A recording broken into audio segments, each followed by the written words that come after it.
নমস্কার বন্ধুরা, কেমন আছো সবাই? আশা করছি ভালো আছো। আজ তোমাদের ইকো কেভ গার্ডেন সম্পর্কে কিছু ধারণা দেব। এটি একটি পরিবেশ বান্ধব পার্ক। এটি নৈনিতালে অবস্থিত।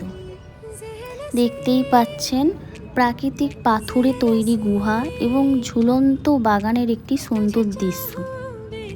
এখানে মূল আকর্ষণ হলো 6টি ভিন্ন গুহা আছে, যেমন বাঘ, প্যান্থার, বানর, বাঁদর, ফ্লাইং ফক্স, কাঠবেড়ালি, এইসব নানা রকম নামে গুহা আছে। গুহাগুলির ভেতরকার পথ বেশ সরু, অনেক জায়গায় নিচু হয়ে বা হামাগুড়ি দিয়ে পার হতে হয়। এটি অ্যাডভেঞ্চার প্রেমীদের এবং শিশুদের জন্য খুব আকর্ষণীয় একটি জায়গা। ইকো কেভ গার্ডেন প্রতিদিন খোলা থাকে, সকাল 9:30 থেকে বিকেল 5:30 পর্যন্ত। প্রবেশ মূল্য প্রাপ্তবয়স্কদের জন্য 100 টাকা করে আর শিশুদের জন্য 60 টাকা করে। পুরো পার্কটি ঘুরে দেখতে হলে প্রায় 1.5 থেকে 2 ঘন্টা সময় লাগবে।